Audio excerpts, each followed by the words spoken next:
You come to me when I'm lonely. I take your hand and we go home. Ethony, hello, and thank you for coming on to Ghost Stories by the Fire. I'm so excited to chat with you. So, the first thing I ask every guest, and I'm so curious about this with you, is did you grow up in a family or a household that believed in ghosts and or spirits? And did you guys have a tradition of telling spooky stories in your family? I am such a Gemini and I was such a chatty, open kid, and I'm a chatty, open person. So I sensed things from a very young age, and I would always talk about it, maybe not understanding exactly what the context was at that age, but I would talk about it all the time. I didn't have an imaginary friend. I will say that that was one thing I didn't have, but I saw spirits all over the place in the house that we grew up in. From as far as I can remember, I would have a reoccurring nightmare with a spirit that would come and visit me as a child, to the point where my mum took me to a meditation, a child meditation specialist who also worked with crystals, and was very new agey. And I had guided meditations before bed that I would learn, and that helped me develop my clairvoyance, to the point where I can control my dreams. So when that dream started, I could start to control what I was seeing. So the fact that I had that quite young, which was not, I don't think, my mum's intention, but having that, like, okay, you're going to work with these crystals, this is this guided meditation, this is, all that kind of stuff. It really helped me. It didn't stop me from seeing the scariest stuff and not quite understanding what that was, but it did help me train me to be like, okay, if I'm going to have a nightmare or that kind of thing. And then my dad just like casually one day dropped like, oh yeah, I've seen ghosts at the Tower of London, because my dad's from London. Yeah, I've seen ghosts in the Tower of London, and I've had experiences that I can't explain. And he's like, we have to be open to what's out there. And I found the craft. I found Wicca, very traditional Wicca from like Cunningham and Gardner and all that kind of stuff. Valiente, very young. So I was 15. So then having that context put on, a lot of other things started to make sense. And then further conversations happened in my house. And I found out that my mum was incredibly psychic as a child, predicted her grandmother's death to like the minute. And then when her mother found out that she was correct, just told my mum, you never say something like that again. Don't ever do that again. Really like fear shamed her because of the unknown. And my mum shut everything down. Oh, and isn't that interesting in so many ways that children become mirrors for the parents, that she literally gave birth to little you, who was like the embodiment of everything that she closed away inside of herself out of an understandable. I mean, Ethany, that it sounds like so much for you to process at such a It was, young age. but thankfully I didn't have it was a lot to process. And then I found out from talking to my little sister, who's only 18 months younger than me, she saw spirit all the time too. And our grandmother would come and visit her a lot and sit on the edge of her bed and things like that. And so I found out from her that she's super psychic as well, but she was so scared of it. She shut it all down. So she never really developed it. But throughout life, we've lived together as like adults, young adults and things like that. And we would have ghosts come and she would tell me all these sorts of things. So it would always pop up, she couldn't quite shut it all down as much as she tried. At least didn't have the parents where they sent me to like shock therapy and you need an exorcism and, there's something extremely wrong with you and all that sort of stuff. So it could have been a lot worse. It could have been a lot worse. Yeah. Thank goodness for that. Like that, yay for the hippie mothers, right, of the world that are open, to. So could I ask you, because it sounds like there's so many rich experiences for you to draw from. Could I ask you sort of a high-low question? In other words, could you describe perhaps that terrifying nightmare or something terribly scary, but Would you also then follow that up by describing something wonderful? The kid, and this is not even the scariest thing that's ever happened to me with like the supernatural, paranormal, spirit realm, but it would be, imagine you know when you draw a house as a kid, and the house would be the square, then the triangle, then the rectangle, the little squares for the windows, and then the chimney and the smoke. It would start drawing on a plain piece of paper, and then it would zoom in to the windows, and then behind the windows, as I'm zooming in, would be cogs, like a clock, like all the little gears like going around. And then it would be a circus ring, and in the circus ring I would feel this presence, and that would be when the male presence made itself known. And it would look exactly like a ringleader, but he was like big. He was a big guy, really like rotund, like round belly. I remember he was wearing blue, red, and gold colors. And I would just feel this oppressive presence, and I would just be like paralyzed with fear. Yeah, that was, and then I would just be like, how do I get out of this, nightmare, basically. And so it was through the crystal healer that she taught you how to essentially can you list, like, for people who want to learn to control their dreams or get out of scary night terrors? I swear the amount of emails, because I've talked about this a number of times, like on my like my YouTube channel and other podcasts, because it was such a formative thing, and so many people have been like, what meditations did you have? Like, my kid is having the same thing. And I was like, well, I can remember them because it was such a massive part of my life. But I mean, gosh, this was in the early 90s. So the fact they use this on cassette tape, guys, like these don't even exist anymore. But then I'm like, maybe I just need to like record these for people. So it's been on like a something to do for their kids. And so these meditations were on tape. I was to listen to them every night before falling asleep.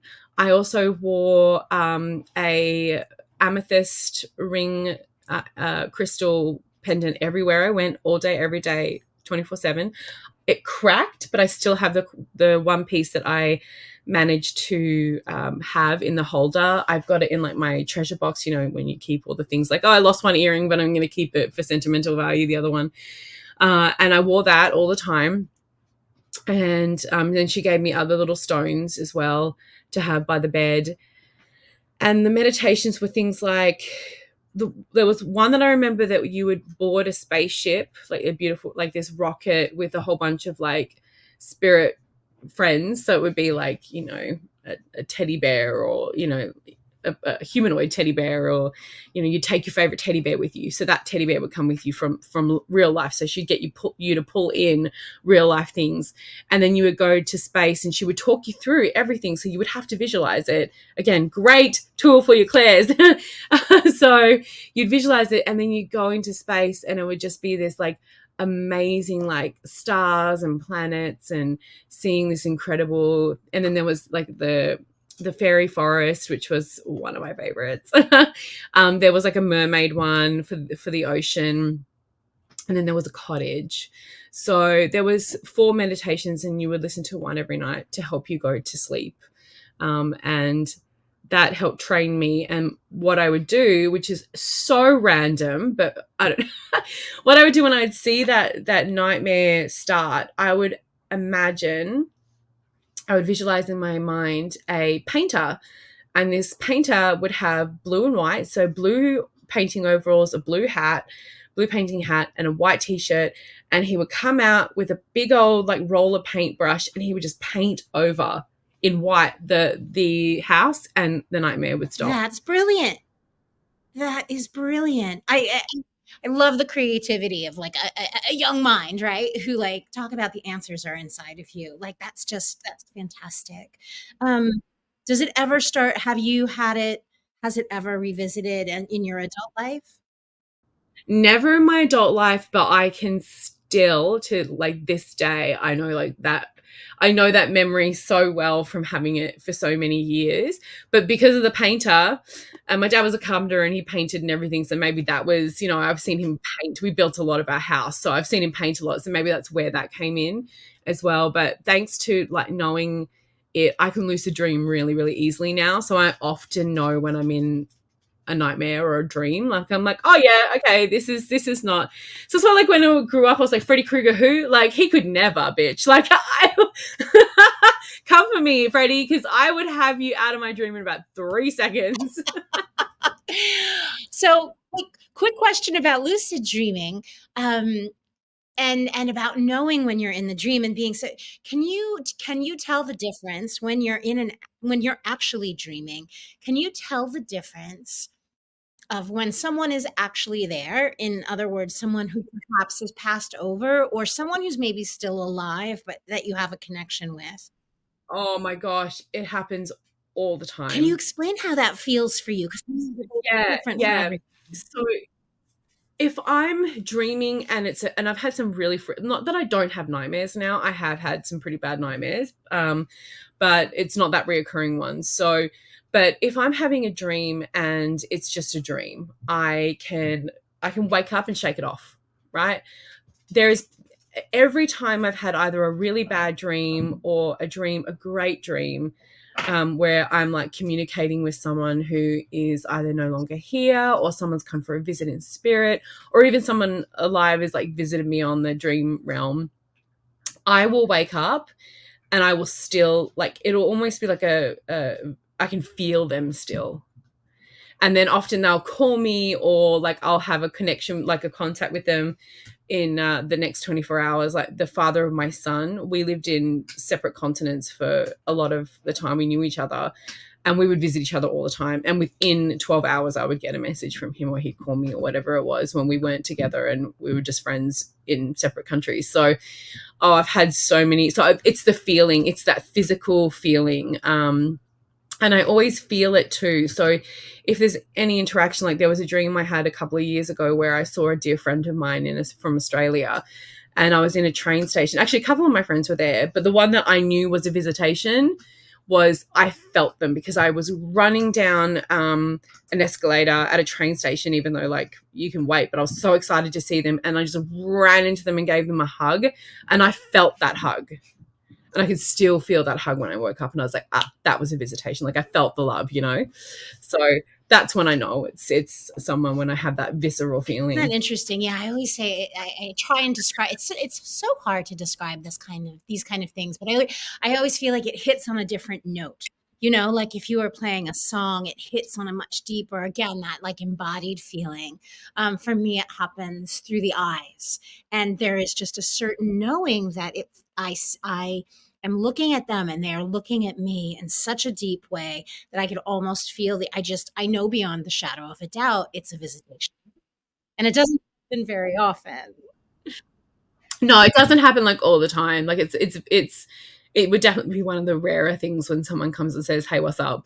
But I also feel like sometimes you have to have, I wonder if there's a permission thing behind it too, because like, for example, I'm very close to my dad, and I said to my dad, even when I was little, I was like, the first thing you're going to do when you pass away in heaven is you're going to come back and tell me you're all right. I was like, promise me, like you're going to come back and tell me you're okay in spirit.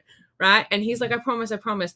So I wonder if it was like, because like we had that permission, whether it would happen, and he's still alive, thank God. But whether it would happen more frequently, you know, because I'm like, hey, come and visit whenever you want, you know? So yeah, it would be interesting to see whether a permission thing plays into it, or the belief of the other person plays into it too a little bit. Have you ever tried that with a friend?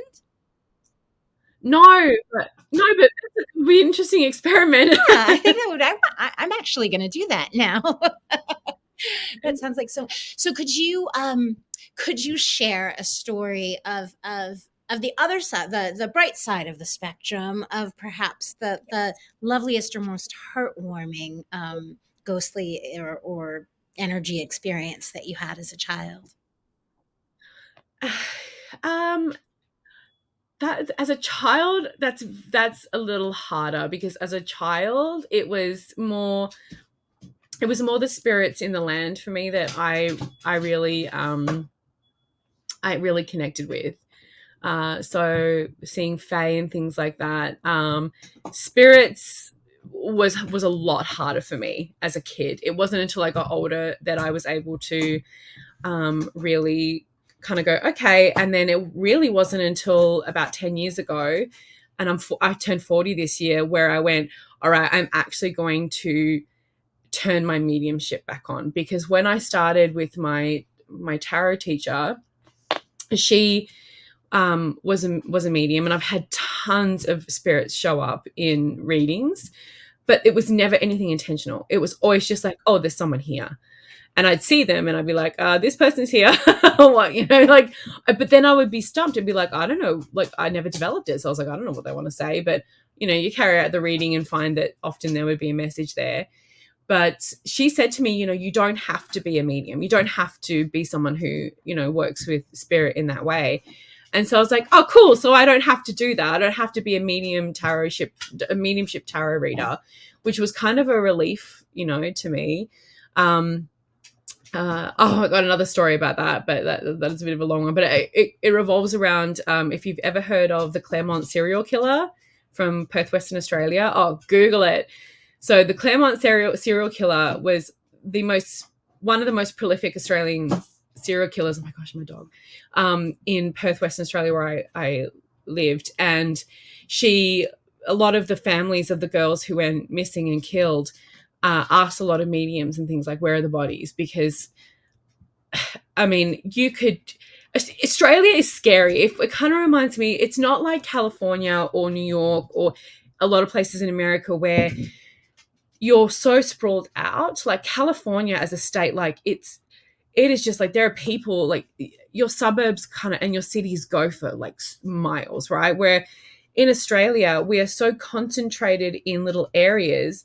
You could drive a couple of hours one way and be in the middle of fucking nowhere, maybe not in like Queens, maybe not in like New South Wales or Victoria, because it is a bit more densely populated. But Perth, you could literally drive north and there'll be no one. So you could, like, honestly, it's freaky how easy it would be to, this is such a morbid conversation, to dispose of a body, basically, if you were a serial killer. So they were trying to find these girls, like, right, to bring them, to do DNA and to bring them home. And so they were asking a lot of readers and mediums, and my teacher was one of them that they were asking, and she was like, oh no, I don't want to get involved in it. But so she's like, you have permission to do that.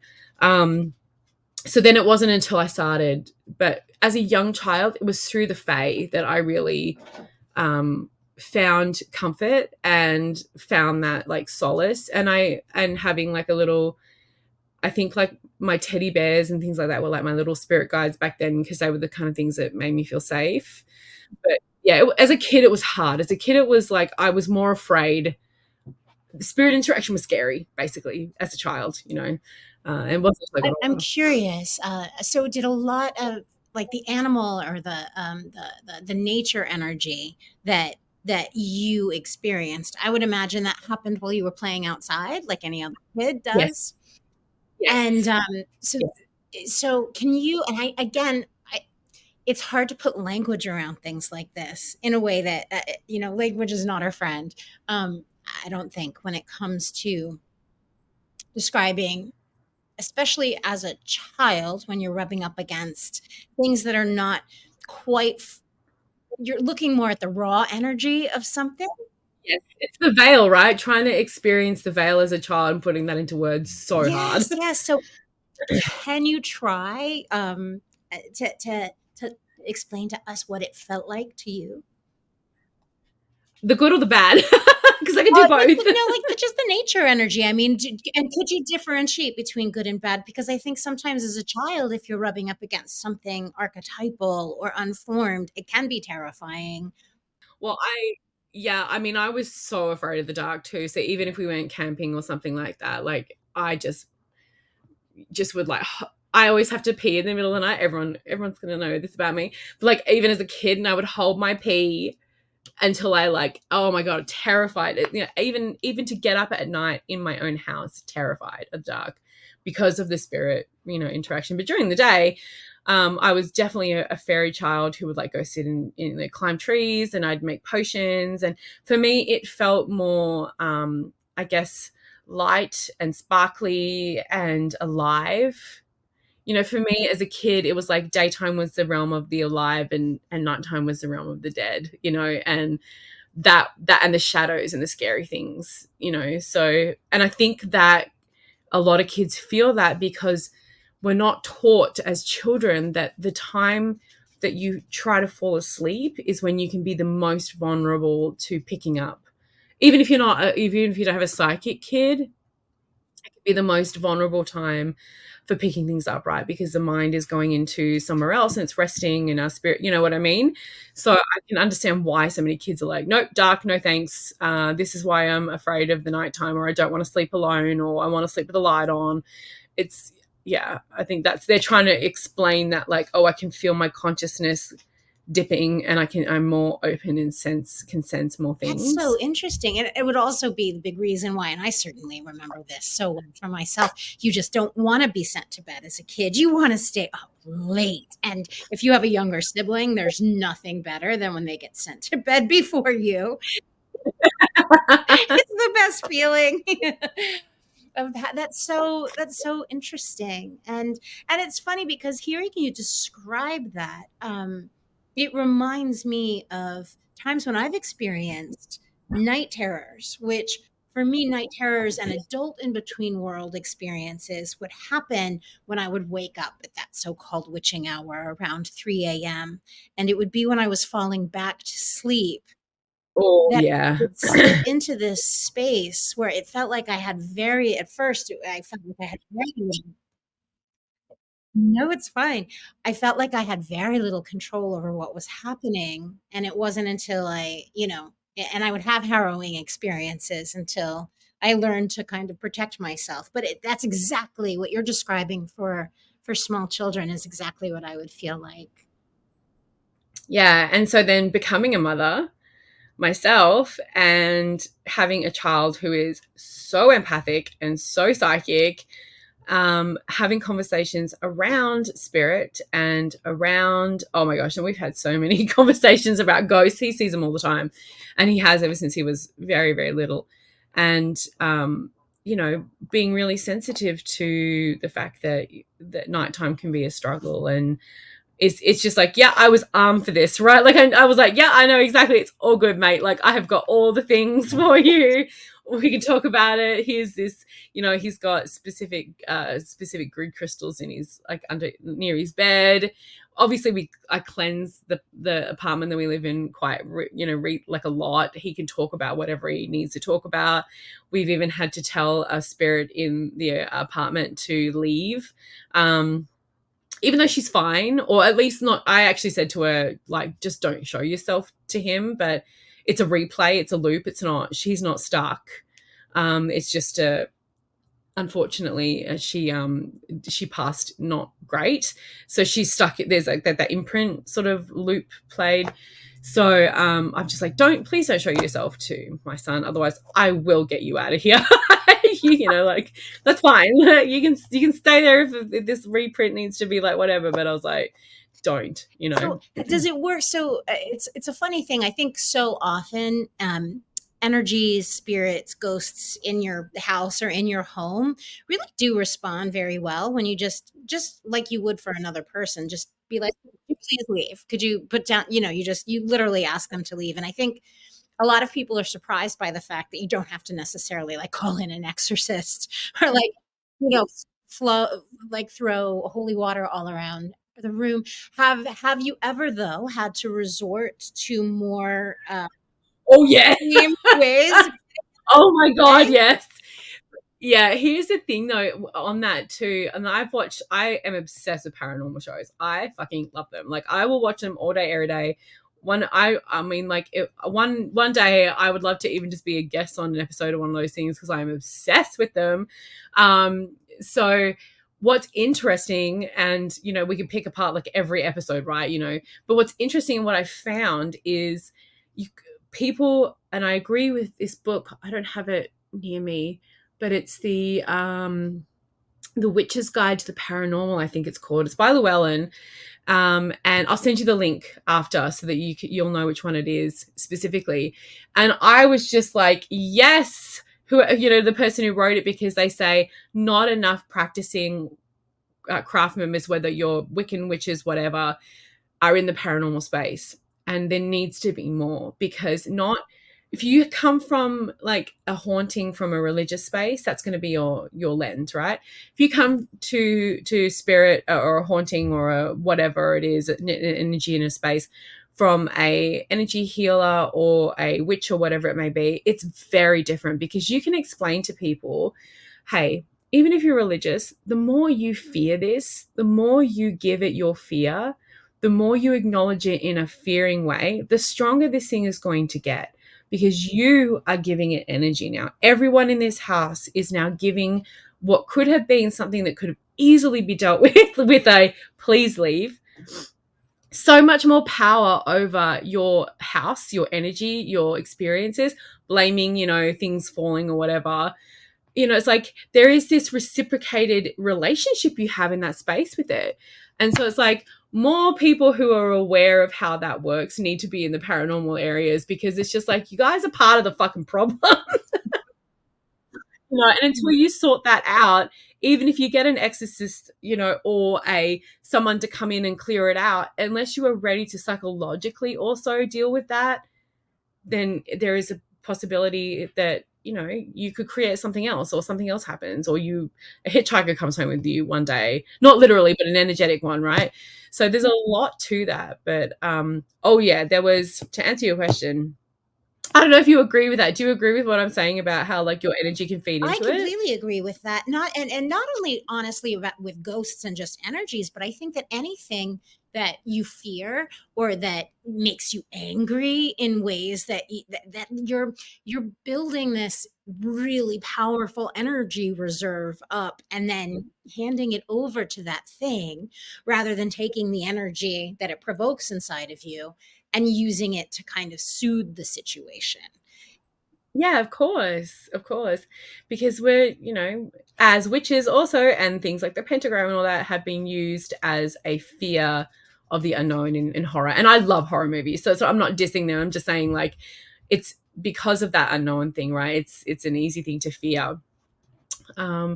But yes, I moved into this apartment, this beautiful apartment in a suburb in North Perth back in my 20s.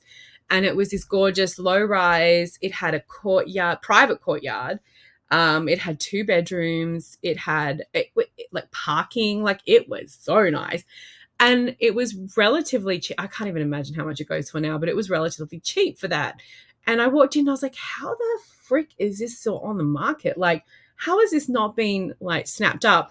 The first room was full of light, the master bedroom full of light. I turned around the corner of the kitchen and I was like, oh, that's why.